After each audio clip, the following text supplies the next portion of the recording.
tous, donc aujourd'hui je vous retrouve avec une nouvelle vidéo qui va être une vidéo organisation vis-à-vis du stock parce que comme vous le savez tous on est bloqué du coup au niveau des courses et tout ça c'est compliqué. Du coup je vous ai fait une vidéo un peu de rangement pour celles que ça intéresse, celles que ça détend de me voir ranger et nettoyer, donc voilà j'en ai fait un petit peu. J'ai fait deux recettes, donc une de pain de mie et une de verrine. Donc les verrines c'est parce que sur Instagram vous avez été beaucoup à me demander quelle était la recette, donc je vous l'ai faite.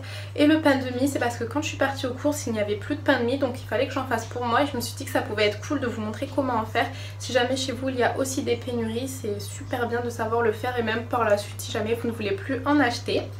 Je vous ai fait aussi des menus sur un mois parce que voilà on va rester un peu bloqué un certain temps. On a fait des stocks en fait il y a super longtemps, donc il y a à peu près 2-3 semaines.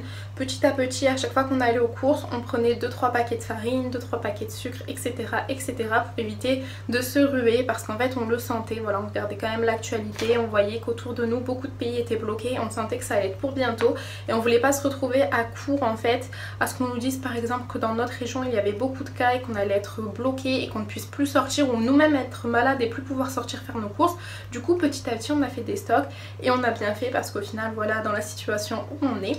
Bref c'est comme ça qu'on a fait. Je sais que plusieurs personnes se sont ruées dans les magasins donc ça c'est pas trop cool, surtout pour prendre des trucs qui n'ont pas lieu d'être pris, mais bon après ça on changera jamais les gens.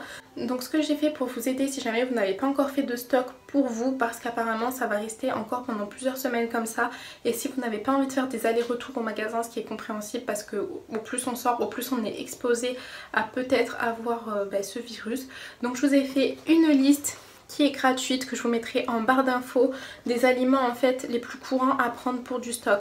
Donc c'est vraiment que des aliments pas non périssables non plus, mais qui voilà se périment assez dans le temps quoi on va dire, c'est assez lointain.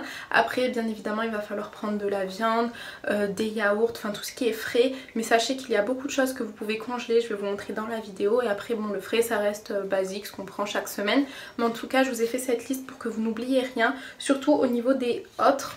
Parce qu'au niveau alimentaire à chaque fois on ne se trompe pas trop, on prend à peu près ce qu'on a besoin, les pâtes, le riz, la farine etc. Mais c'est plutôt dans le reste, souvent il y a des choses qu'on oublie, donc là je vous les ai remis dans une liste. Donc la liste sera en barre d'infos. Voilà, nous on a fait notre stock, je pense qu'on en a pour à peu près 3 semaines. Il va falloir qu'on retourne au magasin prendre du frais, ce qui est normal parce que ça peut pas se garder sur le long terme.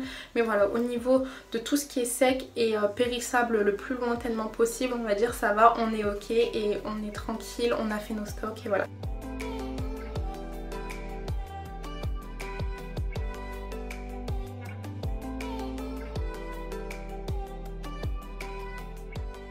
Et donc je suis allée à Aldi et je vous ai filmé un peu les rayons pour vous montrer qu'il manquait pas mal de choses. Il n'y avait plus de pain de mie, au niveau des légumes c'était un peu compliqué. Moi j'ai réussi à prendre tout ce que j'avais besoin, mais c'est vrai qu'il manquait pas mal de choses. Il n'y a que au niveau du lait où j'ai dû prendre du lait entier à la place du lait demi-écrémé, mais vu que ça va être pour les gâteaux c'est pas gênant. Mais voilà, il manquait énormément de choses. Moi j'ai fait le choix de ne prendre aucun gâteau industriel et de toute façon il en restait pas beaucoup en plus, hein. Les rayons se sont vite vidés.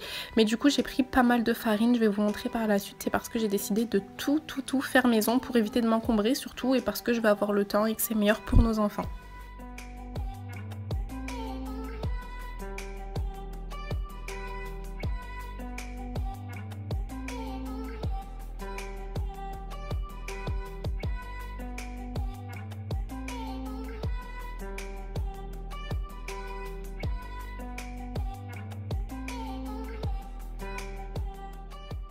Donc arrivée à la maison, j'ai rangé tout ce qu'il fallait dans mon cellier.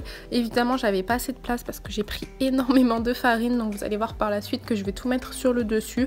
Bon ça se voit quand on entre dans le cellier, mais c'est pas flagrant non plus, et du coup ça garde quand même cet aspect bien rangé et j'aime beaucoup.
Donc voilà, comme je vous disais, j'ai mis beaucoup de choses en haut. J'ai acheté énormément de paquets de farine parce que comme je vous disais, je vais tout faire maison et que pour un gâteau, il faut facilement 300 à 500 grammes de farine, même pour les crêpes, les gaufres, etc. Donc ça va vite. 1 kilo au final, avec 2 gâteaux, c'est réglé, c'est parti.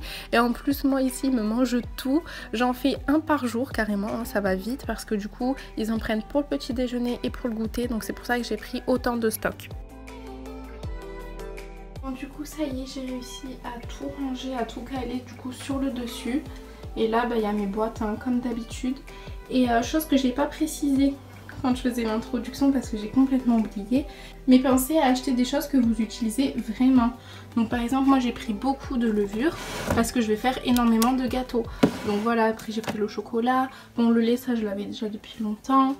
Les sauces tomates, bon j'en ai pris 4 je crois, plus les sauces pizza parce que voilà on les utilise.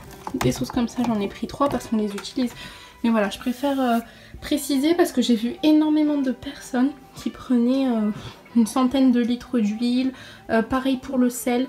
J'ai vu une vidéo sur Facebook je crois où il y avait une personne qui prenait... Enfin, il y a l'air d'avoir une vingtaine de boîtes de sel. C'est même pas ce qu'on mange en une année. Donc voilà, prenez vraiment des choses qui vont vous servir comme du lait, de la farine si vous comptez faire des pizzas, des gâteaux, etc. Les pâtes, vous voyez, moi j'ai pris que 4 paquets de pâtes parce que je savais qu'il m'en restait là. Il faut pas non plus faire des stocks de fou, de trucs que vous allez même pas manger en un an en fait. On va être bloqué sûrement 1 mois et demi, voire peut-être 2 mois grand maximum. Et entre temps, on pourra toujours aller faire les courses. Il faut vraiment prendre des choses qu'on va utiliser au quotidien.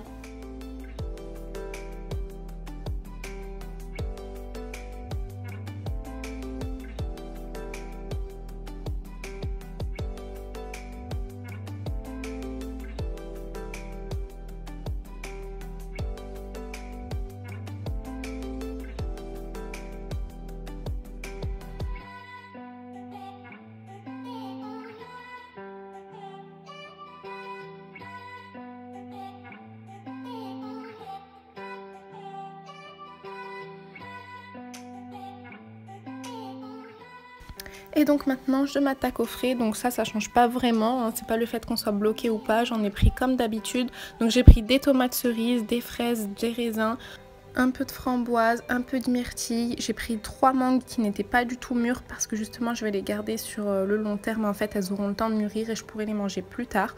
Donc voilà, comme d'habitude je vais tout enlever, je vais tout nettoyer et je vais mettre dans des boîtes. C'est beaucoup plus pratique.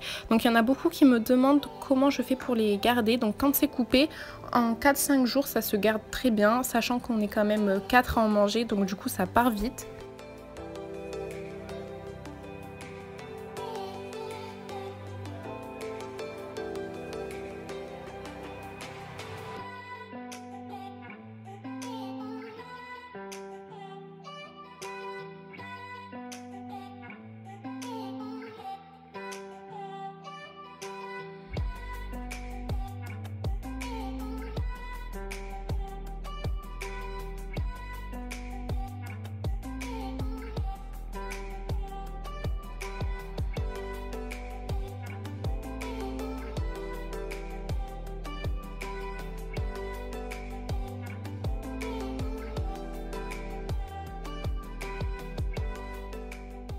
Et pour les fraises, vous avez été nombreuses à me dire de les nettoyer avec la queue pour éviter qu'elles se gorgent d'eau, donc c'est ce que j'ai fait. Et par la suite pour mes verrines, je vais avoir besoin de fraises avec encore leur queue, donc j'avais pas envie de présélectionner à l'avance, donc j'ai tout nettoyé, j'ai tout stocké comme ça avec les queues et je verrai par la suite lesquelles je garde comme ça et lesquelles je coupe.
Qu'est-ce que tu fais, Maddy? Tu vas faire des stocks?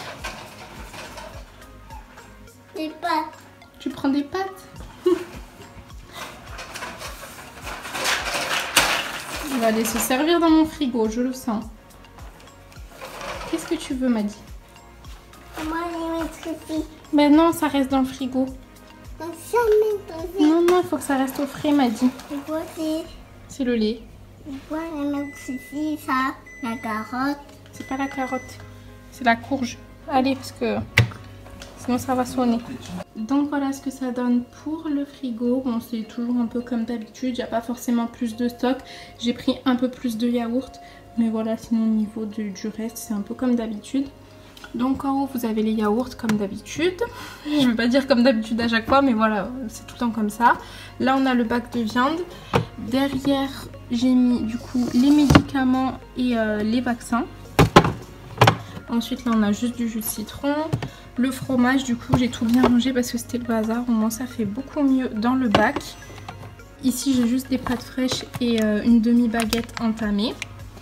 Donc là, il y a les œufs, les fruits et légumes que j'ai coupés et que j'ai mis en boîte. Et ici, voilà ce qu'il y a en plus, c'est le mascarpone. Je sais jamais si on dit le mascarpone ou la mascarpone. Il me semble que c'est le, mais j'ai une copine qui arrête pas de dire la mascarpone, donc je sais pas trop si on dit le ou la, dites-moi en commentaire. Donc bref, j'en ai pris plus, celui-là il est déjà entamé. J'en ai pris d'autres pour pouvoir faire des verrines et des tiramisu. Là, j'ai juste de la crème, le beurre liquide. Là-bas derrière, j'ai mon beurre qui est dans une boîte. La salade, donc ça c'est pour bébé. Et comme je vous disais, bon ça aussi c'est mon lait, on va l'enlever de là. Comme je vous disais, j'ai juste pris un pack de yaourt en plus que d'habitude. Et ça c'est des faux Kinder Pingui, voilà, pour les enfants. Là du coup les fruits et légumes rangés comme d'habitude. J'essaye de les mettre entre eux, donc voilà les carottes. J'essaye tout le temps de prendre avec ce petit bac là, parce que c'est en espèce de carton et au moins c'est beaucoup plus simple pour les ranger. Donc voilà, des herbes aromatiques, en dessous les tomates. Et les fruits, du coup, j'ai des mangues là qui sont pas encore mûres. J'ai fait exprès pour pouvoir les manger dans longtemps. Des pommes et des bananes. Donc les bananes, quand vous allez les mettre au frais, elles vont vite noircir, mais pourtant à l'intérieur elles seront pas noires. Moi je les mets au frais pour pouvoir les garder plus longtemps parce que vous voyez j'en ai beaucoup. Je vais faire des gâteaux et tout. Mais ne vous inquiétez pas, si vous mettez vos bananes au frais qu'elles commencent à devenir marron, à l'intérieur elles seront pas marron, elles resteront bien blanches. Et pour le congèle, c'est pas du tout une référence au niveau du rangement, hein. On a mis un peu n'importe comment, mais on avait fait un peu des stocks de viande comme je vous avais dit il y a 10 jours. Donc voilà, avec la viande hachée. Petite astuce pour bien congeler la viande hachée, n'hésitez pas à l'aplatir dans votre sachet de congélation. Je vais vous montrer pour que ce soit plat comme ça. Bon là du coup c'est un peu rebiqué, on ne voit pas trop, mais c'est vraiment aplati. C'est beaucoup mieux pour congeler mais aussi pour décongeler et ça prend moins de place du coup dans le congélateur. En dessous il y a les pots de bébé et là voilà il y a un peu de poulet, de la viande hachée du coup. Ici on a mis des pâtes feuilletées parce qu'on peut les congeler, donc pâtes feuilletées, pâtes brisées. Donc les steaks hachés hein, comme d'habitude, ça se congèle, tout le monde le sait. Les petits poissons panés aussi, mais vous pouvez tout à fait aussi congeler du gruyère. Donc c'est ce que nous on fait régulièrement en plus, mais là du coup vu qu'il a fallu faire des stocks, on a pris 2 paquets en plus de d'habitude et on les a congelés. Là pareil, vous avez la viande hachée. Donc, ah non ça c'est des steaks je crois, des steaks et du coup ils sont bien aplatis pour pas prendre de place. Et autre petite astuce que beaucoup de personnes ne savent pas, vous pouvez congeler les lardons, le jambon comme ça. Donc nous c'est ce qu'on fait pour pouvoir en avoir quand même en réserve. Donc vous voyez les petites dés de jambon comme ça, les lardons. Bon après là du coup on a du poulet, ça c'est normal, ça se congèle. Des légumes aussi congelés, ça peut être une bonne alternative pour éviter d'aller en acheter des frais. Donc voilà, on a pris quelques petits sachets comme ça. Et j'ai pris aussi voilà, des oignons émincés, donc ça c'est bien quand vous avez plus d'oignons, au moins vous en avez déjà des émincés. Alors je suis allée récupérer un drive parce qu'il me fallait absolument du lait pour mon bébé parce que je vous ai dit que je faisais une transition, donc voilà j'ai acheté du lait, des packs d'eau. Et du coup dans le drive il manquait les couches, donc il va falloir que j'entre dans le magasin pour récupérer des courses. Mais ça va parce qu'en fait on a un énorme parking et je vois qu'il y a à peu près une trentaine de voitures, voire peut-être un peu moins, donc c'est vraiment rien du tout pour l'hypermarché que c'est. Donc je pense qu'il n'y a personne dedans, donc c'est super cool. Après bon, à voir ce qui reste dedans, ça c'est une autre histoire. Mais voilà, et je vais voir si je peux acheter de l'encre.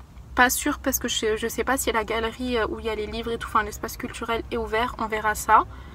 Voilà, j'ai fait mon petit drive. Voilà, bon après c'est pas quelque chose que je vais vous apprendre, mais voilà, pour éviter d'avoir le moins de contact possible avec d'autres personnes, privilégiez les drives vraiment. Après moi j'aime pas trop parce que je vous ai déjà dit, je trouve que c'est pas complet, il n'y a pas tout, mais pour les premiers trucs c'est vraiment, enfin privilégiez vraiment les drives.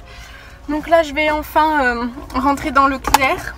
Il n'y a pas trop de monde donc je suis contente, mais je vous avoue que j'ai peur parce que voilà, les grandes surfaces c'est pas trop recommandé, mais bon.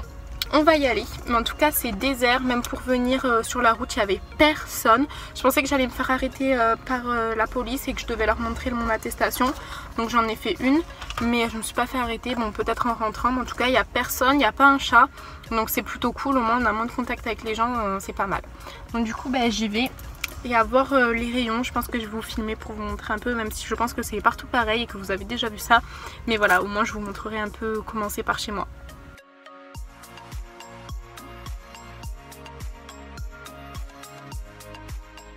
Je reviens du drive, j'ai juste pris 2 packs d'eau, donc ça va vite partir hein, avec un bébé.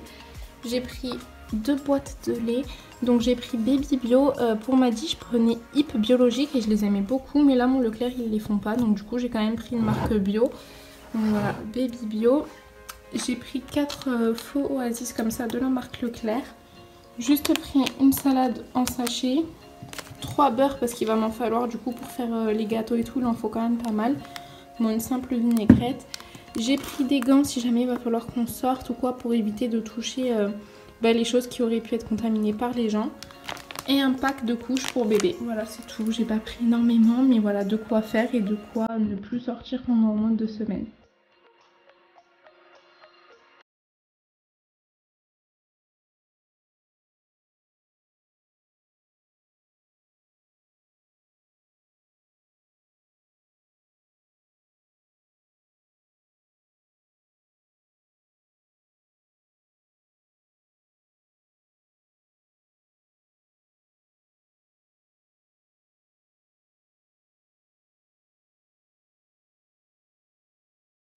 Et donc là je vais préparer mon propre pain de mie. Donc comme je vous disais, en fait j'ai pas trouvé de pain de mie en magasin parce qu'ils se sont fait prendre dans tous les côtés, donc du coup il n'y en avait pas du tout. Et je me suis dit que ça pourrait être sympa de le faire moi-même, déjà pour moi parce que j'en avais pas, et de vous proposer la recette si jamais par chez vous vous en avez pas aussi, et même par la suite si jamais vous ne voulez plus en acheter, et le faire vous-même.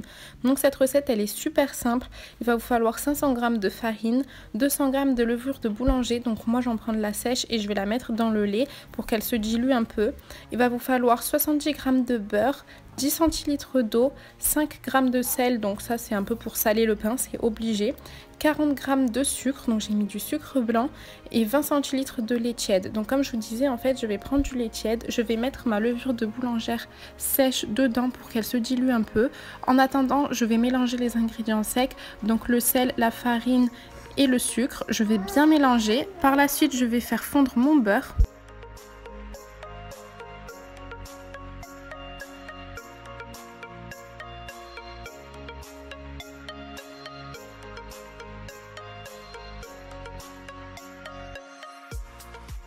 Une fois que mon beurre est fondu, je vais le rajouter à mon mélange avec tous les ingrédients secs, et je vais rajouter le lait un peu tiède avec la levure qui est mélangée dedans, et ensuite je vais rajouter l'eau et je vais mélanger comme ça avec une fourchette jusqu'à l'obtention d'une pâte. Et ensuite je vais rajouter un tout petit peu de farine pour éviter que ça me colle trop aux doigts, et je vais pétrir la pâte normalement avec ma main.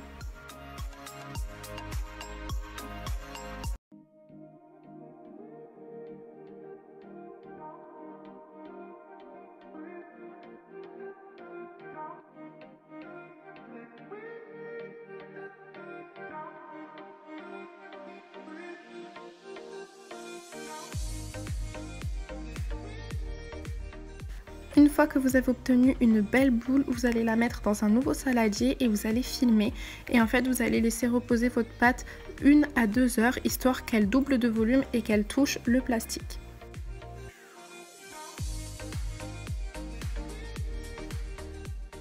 Une fois que votre pâte a bien gonflé, vous allez rajouter de la farine dessus et vous allez la dégazer. Donc c'est pour enlever toutes les bulles d'air en fait qu'il y a dedans. Et vous allez un peu repétrir jusqu'à obtenir un bon boudin que vous allez mettre en fait dans votre moule.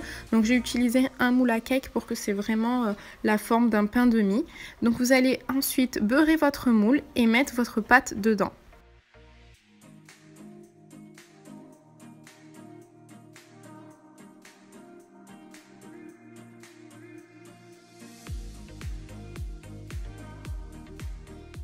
N'hésitez pas à bien étaler pour que la pâte prenne vraiment bien la forme du moule.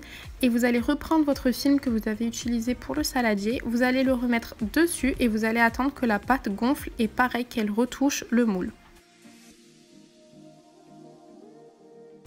Une fois que votre pâte aura bien gonflé, vous allez la faire cuire. Donc comme d'habitude, je n'ai pas de temps de cuisson ni de degrés à vous donner parce que moi je fais à l'arrache avec mon four parce qu'il n'y a pas vraiment de temps ni quoi que ce soit avec. Mais une fois que vous allez planter votre couteau dedans et que vous allez voir qu'à l'intérieur c'est cuit, c'est que c'est bon et que ça a pris un peu des couleurs. Et donc voilà ce que ça donne pour le pain de mie.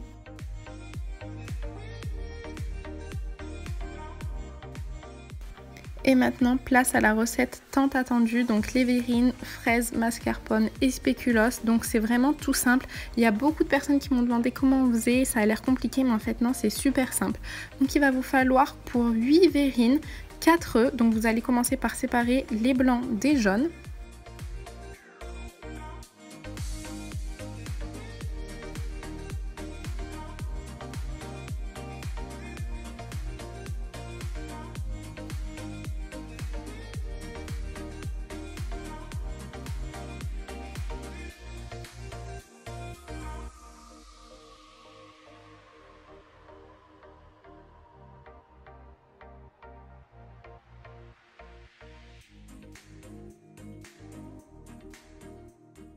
Dans le saladier où vous avez placé les jaunes, il va falloir rajouter 80 g de sucre glace et 2 sachets de sucre vanillé.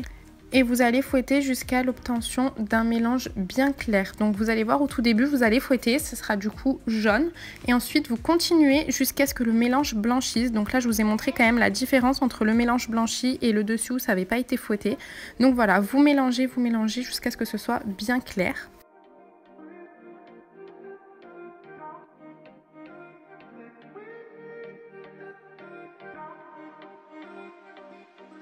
Une fois votre mélange œuf et sucre terminé, vous allez rajouter 500 g de mascarpone et pareil, vous allez fouetter jusqu'à l'obtention d'un mélange bien homogène, qu'il n'y ait aucun grumeau.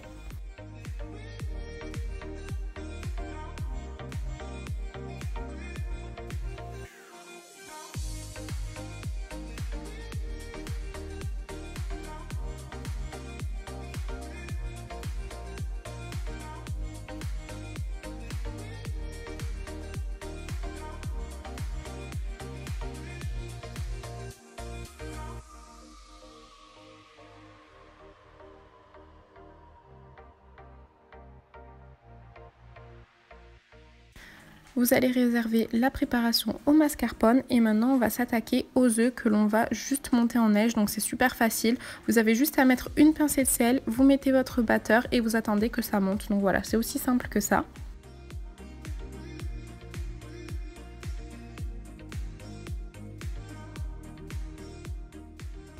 Une fois que vos œufs sont montés en neige, vous allez les rajouter à votre préparation avec le mascarpone et avec une maryse, vous allez mélanger pour ne pas casser les blancs en neige.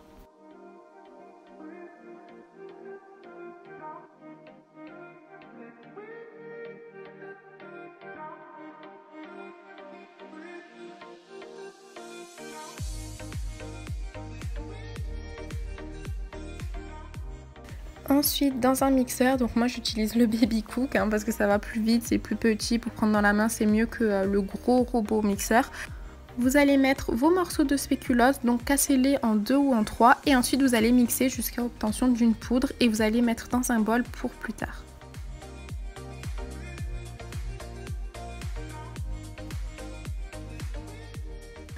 Ensuite, on va passer aux fraises, donc vous allez les couper en petits carrés et pareil, vous allez les mettre dans un bol ou dans un saladier. En fait, c'est plus simple de faire à l'avance, comme ça quand vous allez monter vos verrines, vous avez tout de fait. Et maintenant, je vais vous montrer comment je fais. Donc, je mets une cuillère à soupe de spéculoos au fond pour faire une couche. Ensuite, je vais rajouter quelques fraises. Puis, je vais rajouter de la crème au mascarpone.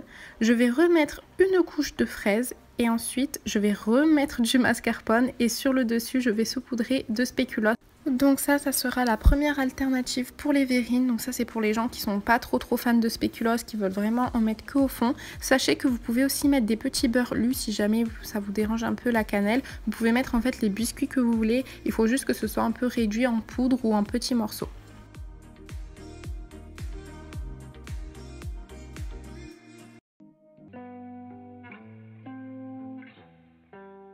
Et je rajoute une fraise en entier pour la décoration. Donc voilà ce que ça donne pour la première verrine. Et ensuite je vais vous montrer comment je fais la deuxième. Donc ça c'est nos préférés. Donc je mets une couche de spéculoos, ensuite des fraises, je mets du mascarpone. Et c'est là que ça diffère. Au lieu de mettre directement des fraises, là non, je remets une couche de spéculoos. Ensuite, je mets les fraises, je remets du mascarpone. Là, je saupoudre un tout petit peu de spéculoos. C'est juste pour la déco, en fait. C'est pas vraiment pour le goût, la petite couche qu'il y a au-dessus. Et pareil, je vais remettre une fraise entière pour la déco.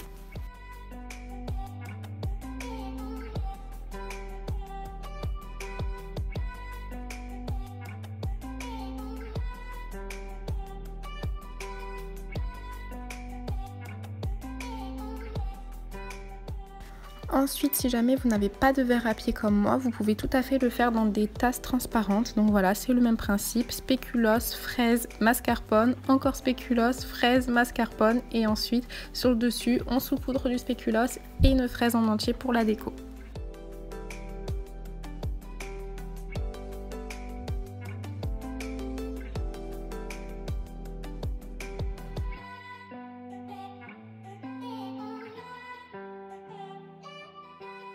Et ensuite je vous montre la dernière alternative qui elle est pour les enfants. Donc je mets dans un petit bol juste du spéculoos, des fraises, un peu de mascarpone et là je passe direct à la déco. Donc voilà, eux ils n'ont pas deux couches, ils en ont qu'une seule et c'est très bien parce que sinon ça fait trop gras, trop sucré. Enfin même pour nous les adultes de toute façon c'est super gras, mais du coup pour les enfants il faut éviter de trop leur en donner. Donc voilà la petite alternative et c'est plus facile pour eux de manger dans un petit bol.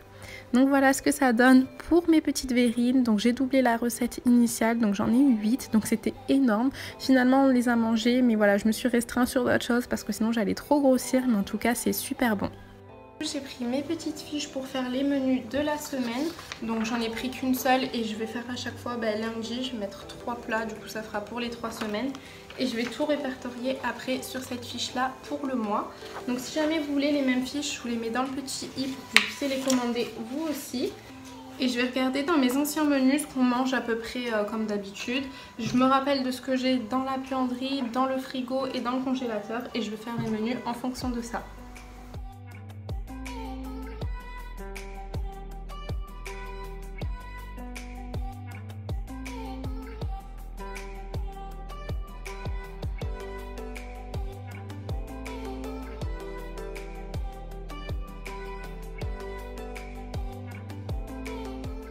Bon, du coup j'ai terminé mes menus, je les ai fait pour 4 semaines, donc à peu près un mois. J'ai 28 plats, donc je vais vous montrer la fiche après pour que vous puissiez faire une capture d'écran si jamais vous voulez des idées de menus.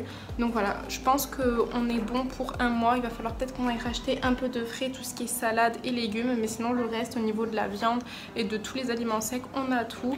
On est paré pour au moins un mois de menus, donc je suis quand même contente. Au moins je n'aurai pas à me casser la tête à savoir ce qu'il faut que je fasse, à savoir ce qu'il faut que je cuisine, ce qu'il faut que j'aille racheter. Là au moins on est paré, on a tout.